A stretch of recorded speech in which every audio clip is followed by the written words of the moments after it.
officials do have one other piece of advice for smokers. They say make sure you put your cigarettes out in something like a tin. They say that's a lot safer than putting it out with your shoe. We're live in East Meadow. Mark Liverman, FiOS 1 News. It is one thing to sink an 8-ball into a pocket when playing pool, but try doing that if that 8-ball is surrounded by other balls. Just one of the many tricks at today's pool trick tournament in Huntington. FiOS 1's Mark Liverman got a special inside look at how some of the tricks are done. These guys make it look easy, but I can promise you it's not. Trying to make a ball go through a bunch of obstacles and fall into the right pocket is nearly impossible, unless you're one of a half dozen of the best pool trick shot competitors in the world. We make the shots look easy, but you're not even seeing the 100 hours put in on this one shot, or the 50 hours put in on that shot. Andy Siegel is the #1 ranked trick shot world champion, and on Saturday at a tournament at the Big Kahuna in Huntington, he shows me how it's done. Andy tells me guaranteed if I shoot anywhere along this 12 ball, this 8 ball is going straight into this pocket. He says he's set it up guaranteed, so let's see if it's right.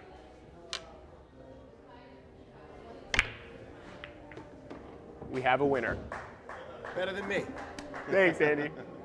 At Saturday's tournament, players pick different shots and challenge each other. So here's a little trick Andy just taught me. I bet you I could hit that top 14 ball first.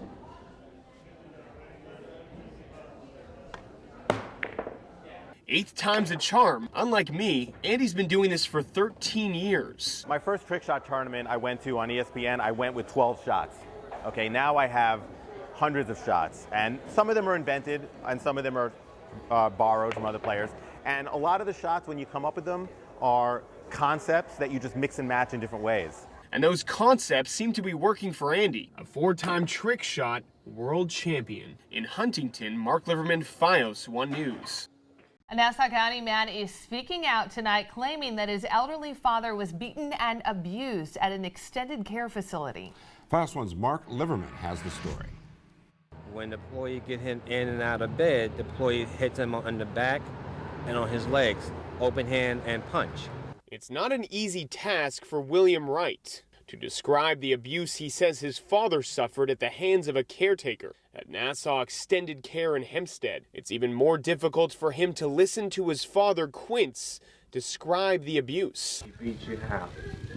Was bad. Did this happen more than once? Yeah, it did. Roughly how many times do you think it happened, Dad? About 2 times.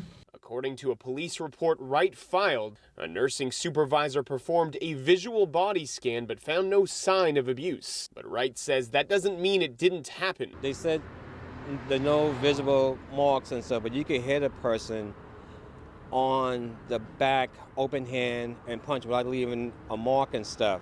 And the investigation into the abuse doesn't stop there. The Attorney General's office has confirmed that they are conducting an investigation and met with Wright. They are meeting with the agency here now to get their side of the story. Then they're going to meet with my father today and take his side of the story. For now, Wright is working on getting his dad out, and fast.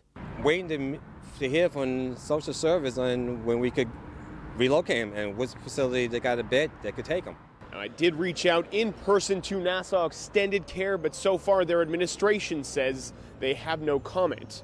In Hempstead, Mark Liverman, FiOS 1 News. Has the story. Robert Clark has had his fair share of maternity calls in his 16 years with the Yonkers Fire Department. But on Thursday, he and a crew from Engine 304 got a more urgent call than he was used to. It was crazy. We went in there, the woman was on the bed laying there with her legs up in the air and could see the top of the baby's head coming out. And we hear, yelling in Spanish, come, hurry. They saw the baby's head with something wrapped around it, the umbilical cord. As soon as you see it, oh my God, moment, and then you're like, all right, we gotta do something. The baby gasping for air, turning blue as precious seconds passed. So Clark, Anthony Quintano, and Jorge Portillo did the only thing they could. As Clark held the baby's head, Quintano rushed in. I put my finger in between the umbilical cord and the child's neck so that she could breathe. Unwrapping the umbilical cord, moments later, they heard this. She let out a cry, and that was the biggest the biggest relief that I've ever felt, and I'm sure the guys I was with have ever felt too. Just another day at the office for these guys, but one that they'll never forget. We get our fair share of bad calls, and that to come back and say that was a good call that we had, where it had a happy ending is it's big. It's nice. Now, Yonkers Mayor Spano recognized firefighters here at Station 304 for their heroism and a job well done, adding that both mother and her baby girl are doing very well. In Yonkers, Mark Liverman, FiOS 1 News. Now, the area will also serve as a staging place for emergency response teams and extra parking for Hempstead residents in the event of a future coastal emergency. What we're doing. He was running back to the bus stop and was hit by a car that passed my red lights. 30 years later, and that's something Gail Winsper, a former school bus driver, will never forget. It's devastating to have to go through, and it's unnecessary. And it's why just a few weeks ago, the Longwood School Director of Transportation announced the installation of cameras on 3 of their buses in an attempt to catch drivers in the act of passing stopped buses. This is video recorded by one of those buses. For the 3 buses that have the cameras, the first 6 days of April, we had 38 passes that were logged onto the cameras. 38 drivers that Gail says put children at risk. Our children have to be safe, and right now they're not safe. Gail says once the school bus's red lights are flashing, any car that goes right by this sensor right here, one of 2 cameras, either one on the front of the bus or one right on the back of the bus, will take a picture of that driver's plates, and that information will be stored. For now, those images will only be used to collect data and hopefully lead to new legislation making cameras a requirement on all buses in the state so that anyone caught by those cameras pays the price, an idea that parents and drivers here in Suffolk County don't all agree on. And if a driver is doing the right thing, what does it matter if a bus has a camera? There's too many cameras watching us now, and we don't need any more of the man justifying our life and telling us what to do and where to do it. Driving past these lights is already illegal, with penalties ranging from a $250 fine up to 30 days in jail. In Yaphank, Mark Liverman, FiOS 1 News. Well, Hempstead police were called to this building right here. It's the Salvation Army on Front Street in Hempstead. They got here Saturday afternoon and they found the defendant on the roof removing parts from the rooftop air conditioner. Hempstead police say 32-year-old Joseph W. Smith of South Franklin Avenue ran from the rooftop and onto the street in order to avoid police. Police searched for more than 4 hours before Smith was found at his home and placed into custody. According to a police report, Nassau County detectives later determined that the defendant was responsible for 4 other rooftop air conditioner larcenies. Area residents say they're relieved Smith was caught. You come and you do wrong, wrong is going to come back to you. That's all I can say. I'm just glad to know that they did catch him, and it puts my mind a little at ease. I mean, I'm a scary cat. Yes, I am at my old age, you know. But it's a good thing. I'm happy, you know, and pray to God that, you know, they catch many, many more. Joseph Smith is charged with 5 counts grand larceny 2nd degree, criminal mischief 2nd degree, and criminal mischief of a controlled substance. Now, Smith was arraigned today and is scheduled to be back in court on Wednesday. Reporting in Hempstead, Mark Liverman, FiOS 1 News.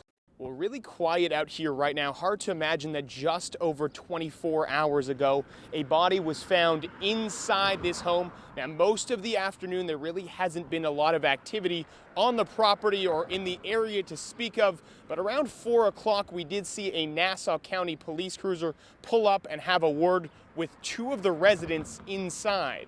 Neighbors are still in disbelief. Just surprised. I mean, you never expect to see that in front of your home or next to your home anyways. Robert Weir says he was at work when 52-year-old Miriam Bejarano's body was found inside her home. Around 4 p.m. on Tuesday, police say they got a 911 call and found Bejarano unconscious lying on the floor. They're still waiting on a specific cause of death, but they are categorizing the incident as criminal homicide. Weir says he barely even knew his neighbors. Other people lived there a few years, but they were very quiet, never really spoke to anybody. You didn't really see them very much, so, other than a wave here and there. Weir's daughter, Samantha, says Bejarano was nothing but nice to her. Sometimes the ball would go over the fence when we were playing, so she would let us go into the backyard and get it. And police say Bejarano didn't live alone. Miss Bejarano lives in the house with her husband. Tenants live upstairs.